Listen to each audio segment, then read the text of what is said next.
देव पर बोधनी एकादशी व्रत कथा। ब्रह्मा जी बोले, हे मुनि श्रेष्ठ, अब पापों को हरने वाली, पुण्य और मुक्ति देने वाली एकादशी का महात्म्य सुनिए।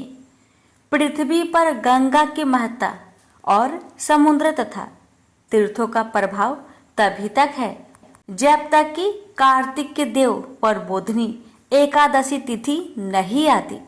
मनुष्य को जो फल 1000 अश्वमेध और 100 राजसूय यज्ञों से मिलता है, वही परबोधनी एकादशी से मिलता है।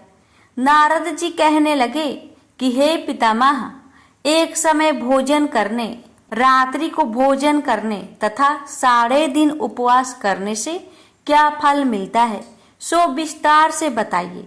ब्रह्मा जी बोले, हे पुत्र, एक बार भोजन करने से 1 जन्म और रात्रि को भोजन करने से 2 जन्म तथा दूसरा दिन उपवास करने से 7 जन्मों के पाप नाश होते हैं। जो वस्तु त्रिलोकी में न मिल सके और दिखे भी नहीं, वह हरि परबोधनी एकादशी से प्राप्त हो सकती है। मेरु और मद्राचल के समान भारी पाप भी नष्ट हो जाते हैं तथा अनेक जन्म में किए हुए पाप समूह क्षण भर में भस्म हो जाते हैं। जैसे रुई के बड़े ढेर को अग्नि की छोटी सी चिंगारी पल भर में भस्म कर देती है। विधि पूर्वक थोड़ा सा पुण्य कर्म बहुत फल देता है, परंतु विधि रहित अधिक किया जाए तो भी उसका फल कुछ नहीं मिलता। संध्या न करने वाले नास्तिक, वेद निंदक, धर्म शास्त्र को दूषित करने वाले, पाप कर्मों में सदैव रत रहने वाले, धोखा देने वाले ब्राह्मण और क्षुद्र, पर स्त्री गमन करने वाले तथा ब्राह्मणी से भोग करने वाले, ये सब चंडाल के समान है। जो विधवा अथवा सधवा ब्राह्मणी से भोग करते हैं, वे अपने कुल को नष्ट कर देते हैं। पर स्त्री गामी के संतान नहीं होती और उसके पूर्व जन्म के संचित सब अच्छे कर्म नष्ट हो जाते हैं। जो गुरु और ब्राह्मणों से अहंकार युक्त बात करता है, वो भी धन और संतान से हीन होता है। भ्रष्टाचार करने वाला, चंडाली से भोग करने वाला, दुष्ट की सेवा करने वाला और जो नीच मनुष्य की सेवा करते हैं या संगति करते हैं, ये सब पाप हरि प्रबोधनी एकादशी के व्रत से नष्ट हो जाते हैं। जो मनुष्य इस एकादशी के व्रत को करने का संकल्प मात्र करते हैं, उनके 100 जन्मों के पाप नष्ट हो जाते हैं। जो इस दिन रात्रि जागरण करते हैं, उनकी आने वाली 10,000 पीढ़ियां स्वर्ग को जाती है। नरक के दुखों से छूटकर प्रसन्नता के साथ सुसज्जित होकर वे विष्णु लोक को जाते हैं। ब्रह्म हत्या आदि महान पाप भी इस व्रत के प्रभाव से नष्ट हो जाते हैं। जो फल समस्त तीर्थों में स्नान करने, गौ स्वर्ण और भूमि दान करने से होता है, वही फल इस एकादशी की रात्रि को जागरण करने से मिलता है। हे मुनि शार्दुल, इस संसार में उसी मनुष्य का जीवन सफल है जिसने हरि प्रबोधनी एकादशी का व्रत किया है। वही ज्ञानी, तपस्वी और जितेंद्रिय है तथा उसी को भोग एवं मोक्ष मिलता है। जिसने इस एकादशी का व्रत किया है, वह विष्णु को अत्यंत प्रिय मोक्ष के द्वार को बताने वाली और उसके तत्व का ज्ञान देने वाली है। मन, क्रम, वचन तीनों प्रकार के पाप इस रात्रि को जागरण से नष्ट हो जाते हैं। इस दिन जो मनुष्य भगवान की प्रसन्नता के लिए स्नान, दान, तप और यज्ञ आदि करते हैं, वे अक्षय पुण्य को प्राप्त होते हैं। परबोधनी एकादशी के दिन व्रत करने से मनुष्य के बाल, यौवन और वृद्ध अवस्था में किए गए समस्त पाप नष्ट हो जाते हैं। इस दिन रात्रि जागरण का फल चंद्र सूर्य ग्रहण के समय स्नान करने से 1000 गुना अधिक होता है। अन्य कोई पुण्य इसके आगे व्यर्थ है। जो मनुष्य इस व्रत को नहीं करते उनके अन्य पुण्य भी व्यर्थ ही है। अतः हे नारद, तुम्हें भी विधि पूर्वक इस व्रत को करना चाहिए। जो कार्तिक मास में धर्म में पारायण होकर अन्न नहीं खाते उन्हें चंद्रायन व्रत का फल प्राप्त होता है। इस मास में भगवान दान आदि से जितने प्रसन्न नहीं होते जितने शास्त्र में लिखी कथाओं के सुनने से होते हैं। कार्तिक मास में जो भगवान विष्णु की कथा का एक या आधा श्लोक भी पढ़ते, सुनते या सुनाते हैं उनको भी 100 गायों के दान के बराबर फल मिलता है। अतः अन्य सब कर्मों को छोड़कर कार्तिक मास में मेरे सम्मुख बैठकर कथा पढ़नी या सुननी चाहिए। जो कल्याण के लिए इस मास में हरि कथा कहते हैं वे सारे कुटुंब का क्षण मात्र में उद्धार कर देते हैं। शास्त्रों की कथा कहने सुनने से 10,000 यज्ञों का फल मिलता है। जो नियम पूर्वक हरि कथा सुनते हैं वे 1000 गौदान का फल पाते हैं। विष्णु के जागने के समय जो भगवान की कथा सुनते हैं वे 7 दीपों समेत पृथ्वी के दान करने का फल पाते हैं। कथा सुनकर वाचक को जो मनुष्य सामर्थ्य के अनुसार दक्षिणा देते हैं उनको सनातन लोक मिलता है। व्रत करने की विधि। ब्रह्मा जी की यह बात सुनकर नारद जी ने कहा कि भगवान, इस एकादशी की व्रत की विधि हमसे कहिए और बताइए कि कैसा व्रत करना चाहिए। इस पर ब्रह्मा जी ने कहा कि ब्रह्म मुहूर्त में जब 2 घड़ी रात्रि रह जाए तब उठकर शौच आदि से निवृत्त होकर दंत धावन आदि कर नदी, तालाब, कुआं, बावड़ी या घर में ही जैसा संभव हो स्नान आदि करे। फिर भगवान की पूजा करके कथा सुने।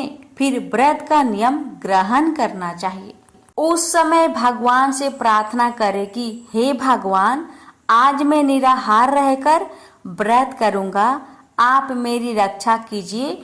दूसरे दिन द्वादशी को भोजन करूंगा। तत्पश्चात भक्ति भाव से व्रत करे तथा रात्रि को भगवान के आगे नित्य गीता आदि करना चाहिए। कृपणता त्याग कर बहुत से फूलों, फल, अगर धूप आदि से भगवान का पूजन करना चाहिए। शंख जल से भगवान को अर्घ्य दे। इसका समस्त तीर्थों से करोड़ गुना फल होता है। जो मनुष्य अगस्त्य के पुष्प से भगवान का पूजन करते हैं उनके आगे इंद्र भी हाथ जोड़ता है। तपस्या करके संतुष्ट होने पर हरि भगवान जो नहीं करते वह अगस्त्य के पुष्पों से भगवान को अलंकृत करने से करते हैं। जो कार्तिक मास में बेल पत्र से भगवान की पूजा करते हैं वे मुक्ति को प्राप्त होते हैं। कार्तिक मास में जो तुलसी से भगवान का पूजन करते हैं उनके 10,000 जन्मों के पाप नष्ट हो जाते हैं। तुलसी दर्शन करने, स्पर्श करने, कथा कहने, नमस्कार करने, स्तुति करने, तुलसी रोपण, जल से सींचने और प्रतिदिन पूजा सेवा आदि करने से 1000 करोड़ युग प्रत्न विष्णु लोक में निवास करते हैं। जो तुलसी का पौधा लगाते हैं उनके कुटुंब से उत्पन्न होने वाले प्रलय काल तक विष्णु लोक में निवास करते हैं। तुलसी रोपण का महत्व। मुनि रोपी तुलसी जितनी जड़ी का विस्तार करती है उतने ही 1000 युग प्रयत्न तुलसी रोपण करने वाले सुकृत का विस्तार होता है। जिस मनुष्य की रोपणी की हुई तुलसी जितनी शाखा पर शाखा, बीज और फल पृथ्वी पे बढ़ते हैं उसके उतने ही कुल जो बीत गए हैं और होंगे 2000 कल्प तक विष्णु लोक में निवास करते हैं। जो कदम के पुष्पों से श्री हरि का पूजन करते हैं वे भी कभी यमराज को नहीं देखते। जो गुलाब के पुष्पों से भगवान का पूजन करता है उन्हें मुक्ति मिलती है। जो बकुल और अशोक के फूलों से भगवान का पूजन करते हैं वे सूर्य चंद्रमा रहने तक किसी प्रकार का शोक नहीं पाते। जो मनुष्य सफेद या लाल कनेर के फूलों से भगवान का पूजन करते हैं, उन पर भगवान अत्यंत प्रसन्न होते हैं।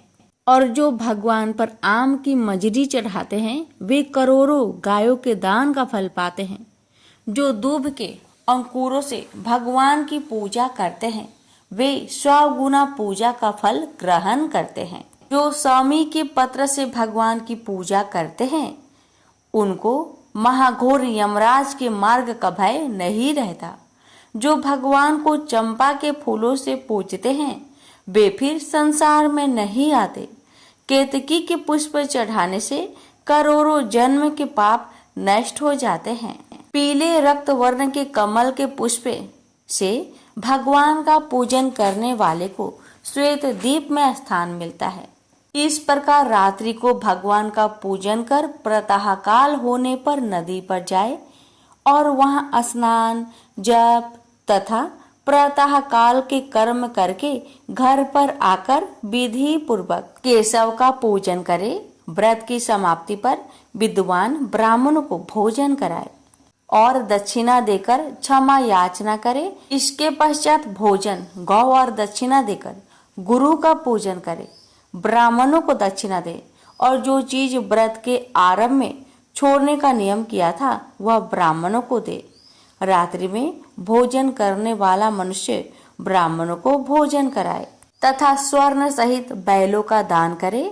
जो मनुष्य मांसाहारी नहीं है, वह गौदान करे। आंवले से स्नान करने वाले मनुष्य को दही और शहद का दान करना चाहिए। जो फलों को त्यागे, वो फल दान करे। तेल छोड़ने से घृत और घृत छोड़ने से दूध, अन्न छोड़ने से चावल का दान किया जाता है।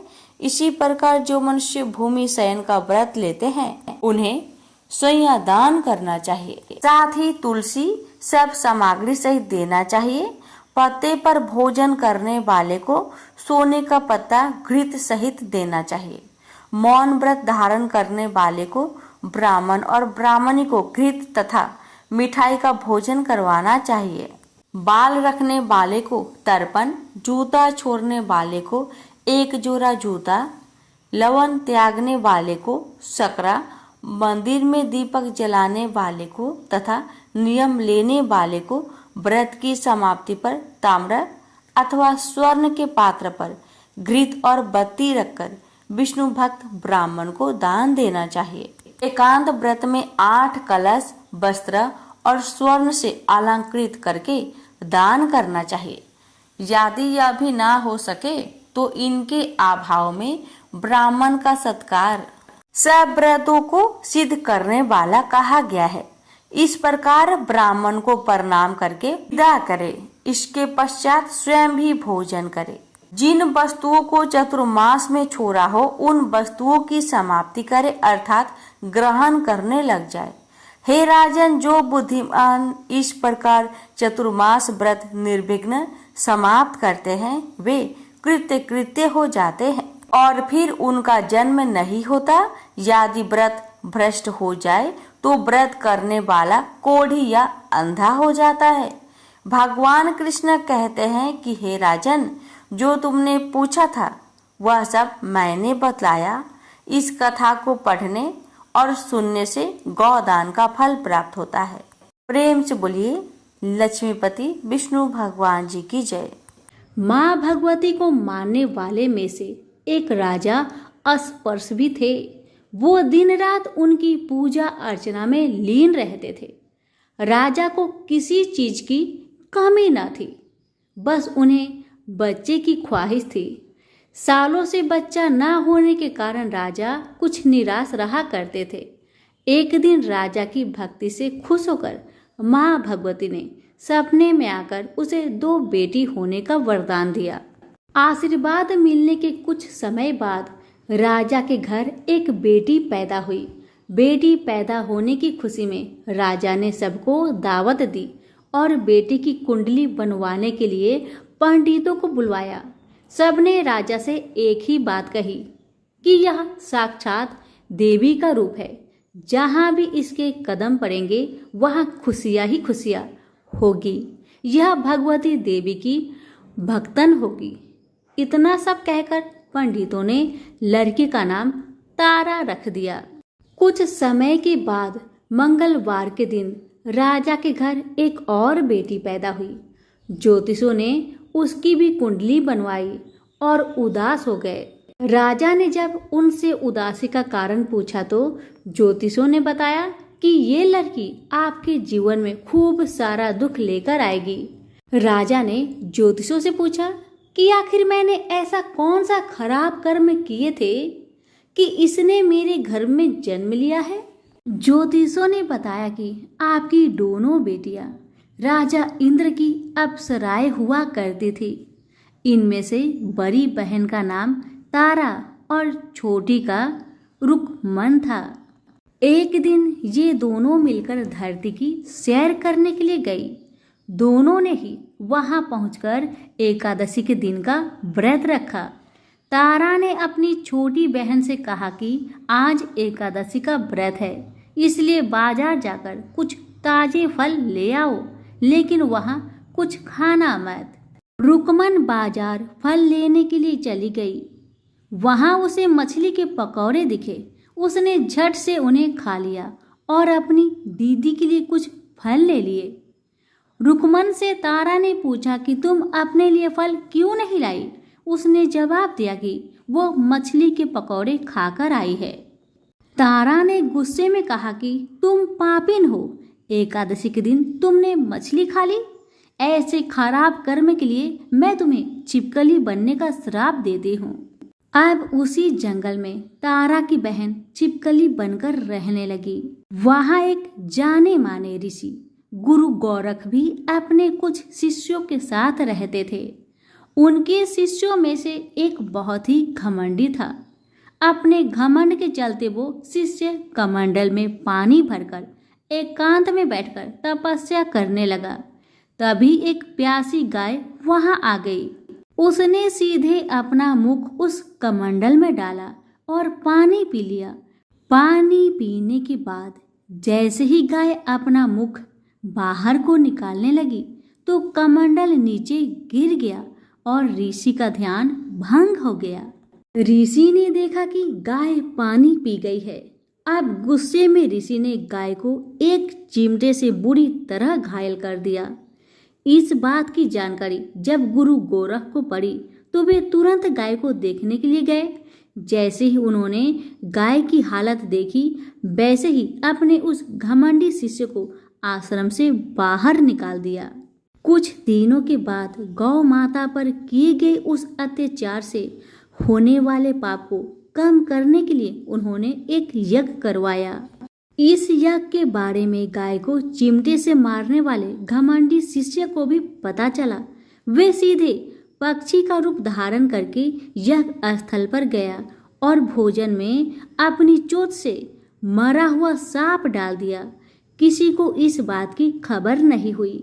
ये सब होते हुए तारा से श्राप मिलने वाली छिपकली रुकमन देख रही थी। उसके मन में हुआ कि इसे खाकर सारे लोग मर जाएंगे। सबकी जान बचाने के लिए छिपकली बनी। रुकमन सभी लोगों के सामने भोजन पर गिर गई। लोगों ने छिपकली को खूब कोसा और बर्तन को खाली करने लगे। उस वक्त भंडारा करने वाले को खाने में मरा हुआ सांप भी दिखा। तब कहीं जाकर सबको समझ आया कि छिपकली सबकी जान बचाने के लिए जानबूझकर भोजन में गिरी थी। एक छिपकली होने के बावजूद भी इतने अच्छे विचार होने की वजह से यज्ञ में मौजूद सारे महत्वपूर्ण लोगों ने कहा कि हमें इस छिपकली की मुक्ति के लिए प्रार्थना करनी चाहिए। पंडित ने आगे बताया कि सबकी प्रार्थना से ही वो छिपकली तीसरे जन्म से आप जैसी प्रतापी राजा के घर बेटी के रूप में पैदा हुई है। वही तारा ने दूसरे जन्म में तारामती के रूप में लिया और अयोध्या के राजा हरिश्चंद्र से शादी की। राजा से ज्योतिषों ने जैसा बताया ठीक वैसा ही किया। नदी में सोना चांदी जरा हुआ संदूक देखकर काशी के पास से एक भंगी ने उसे बाहर निकाल लिया।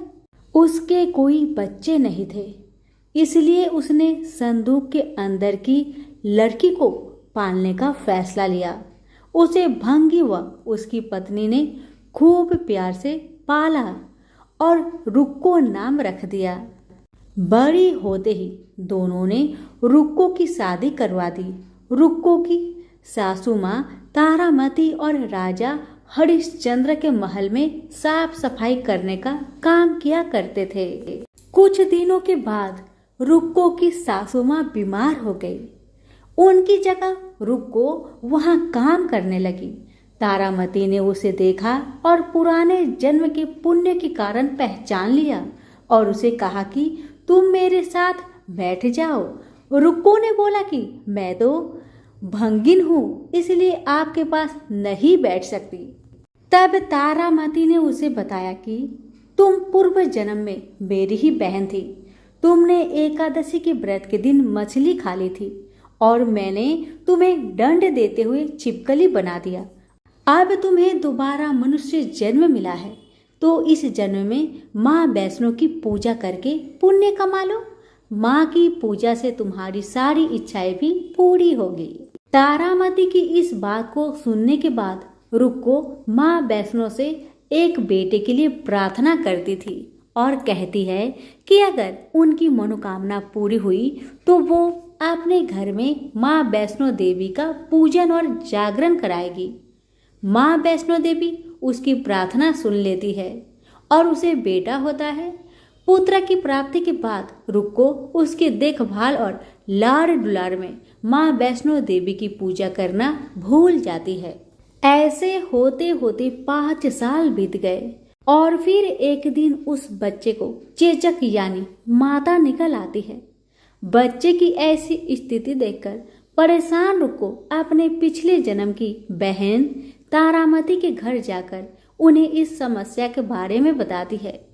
तब तारामती ने पूछा कि तुमने माँ वैष्णो देवी की पूजा अर्चना में कोई गलती तो नहीं की? फिर रुक्को को याद आता है कि उसने माँ वैष्णो देवी का जागरण कराने का प्रण लिया था। ये बात याद आते ही रुक्को को काफी पछतावा हुआ और मन में माँ से कहा कि बच्चे के ठीक होते ही वो अपने घर में जागरण कराएगी। अगले ही दिन उसका बेटा पूरी तरह ठीक हो जाता है।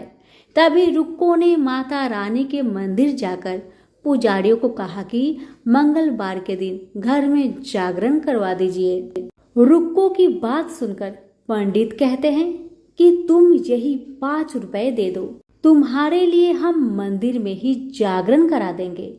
रुक्को कहती है मुझे पता है कि मैं चार्मिन हूँ, लेकिन आप मेरे घर आकर ही जागरण करवा दीजिए। माँ किसी तरह का भेदभाव नहीं करती है, तो आपको भी नहीं करना चाहिए। इस पर पंडितों ने विचार विमर्श करके कहा कि अगर रानी आपके जागरण में आती है तो हम तुम्हारे घर आकर जागरण करने के लिए तैयार है।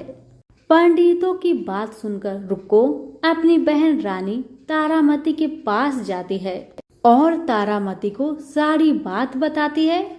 रुक्को की बातें सुनकर तारामती जागरण में जाने के लिए तैयार हो जाती है। इस बात को बताने के लिए रुक्को जब पंडित जी के पास जाती है तब उनके बीच की बातों को सेन नामक नाई सुन लेता है। फिर वह राजा हरिश्चंद्र को जाकर सारी बातें बता देता है। राजा के मन में हुआ कि रानी को नीची जाति वालों के घर जागरण में नहीं जाना चाहिए। इसी वजह से वो अपनी उंगली काट लेते हैं, जिससे उन्हें नींद न आए और रानी जागरण में न जा सके। तब जागरण का समय होता है, तब भी राजा को जागते हुए देखकर रानी मन ही मन में माँ वैष्णो देवी से प्रार्थना करती है कि महाराज को नींद आ जाए ताकि मैं जागरण में जा सकूं। रानी की प्रार्थना से कुछ देर बाद राजा को नींद आ जाती है। फिर रानी तारामती रोशनदान में रस्सी बांधकर महल से नीचे आकर रुक्को के घर चली जाती है। इसी जल्दबाजी में रास्ते में ही रानी का रेशमी रुमाल और एक पाव का कंगन गिर जाता है। इधर कुछ वक्त बाद राजा हरिश्चंद्र की नींद टूट जाती है। नींद खुलने पर रानी को अपने पास न देखकर राजा उसकी तलाश में निकल जाते हैं। रानी को ढूंढते ढूंढते उन्हें रानी का रुमाल और कंगन मिलता है। रानी की चीजों को अपने साथ लेकर राजा जागरण स्थल पहुंचते हैं और एक जगह चुपचाप बैठकर जागरण सुनने लगते हैं। माँ वैष्णो देवी के जयकारे के साथ जागरण खत्म होता है और सभी को प्रसाद दिया जाता है। तब रानी अपने हिस्से के प्रसाद को झोली में डाल लेती है। रानी के ऐसा करने पर लोग उनसे पूछते हैं कि वो प्रसाद क्यों नहीं खा रही है। अगर आप प्रसाद का सेवन नहीं करती हैं तो जागरण में आए लोग भी प्रसाद नहीं खाएंगे। तब रानी बोलती है कि वह प्रसाद राजा के लिए था, अब आप मुझे प्रसाद दीजिए। फिर अपने लिए प्रसाद लेकर रानी सबके सामने उसे खा लेती है। रानी के प्रसाद खाते ही जागरण में मौजूद सभी भक्तों ने भी प्रसाद खाया। उसके बाद रानी महल के लिए निकल जाती है। तभी रास्ते में ही राजा उन्हें रोककर पूछते हैं कि तुमने नीच जाति के घर प्रसाद खाकर खुद को अपवित्र कर लिया है। तुमने मेरे लिए भी प्रसाद रखा है, अब तुम उससे मुझे भी अपवित्र करना चाहती हो। अब मैं तुम्हें अपने महल में नहीं लेकर जा सकता। यह बोलते हुए जब राजा रानी की झोली को देखता है तब उन्हें प्रसाद की जगह गुलाब, चंपा जैसे अनेक फूल और कच्चा चावल व सुपारियां नजर दिखती है। इस चमत्कार को देखकर राजा हैरान हो जाते हैं। फिर राजा चुपचाप रानी को अपने साथ लेकर महल पहुंचते हैं। वह रानी बिना माचिस के ही माता रानी के सामने दीपक जलाकर राजा हरिश्चंद्र को और हैरान कर देती है। फिर रानी बोलती है कि माता के दर्शन करने के लिए बहुत बड़ा त्याग करना पड़ता है। इसके लिए आपको अपने बेटे रोहितास की बलि देनी होगी, तभी माँ दुर्गा आपको साक्षात दर्शन देगी। यह सुनकर राजा के मन में माँ के दर्शन की इच्छा होने लगी, जिसके लिए राजा अपने पुत्र की बलि दे देते हैं। बलि देने के बाद माँ दुर्गा शेर पर सवार होकर प्रकट हो जाती है। उन्हें देखकर राजा हरिश्चंद्र काफी खुश हो गए और माँ दुर्गा ने तुरंत राजा के बेटे को दोबारा जिंदा कर दिया। इस चमत्कार को देखकर राजा हरिश्चंद्र खुश हो गए। तभी राजा ने माँ की पूरी विधि से पूजा करके उनसे गलतियों की माफी मांगी। माँ दुर्गा ने भी राजा को खुश रहने का आशीर्वाद दिया और अंतर्ध्यान हो गई। तब राजा ने तारा रानी से कहा कि मैं बहुत खुश हूँ कि मुझे पत्नी के रूप में आप मिली हैं। फिर राजा हरिश्चंद्र, तारा रानी और रुक्मन तीनों अपनी मनुष्य योनि से छुटकारा पाकर देवलोक में चले जाते हैं। प्रेम से बोलिए जगदम्बा मैया की जय हो।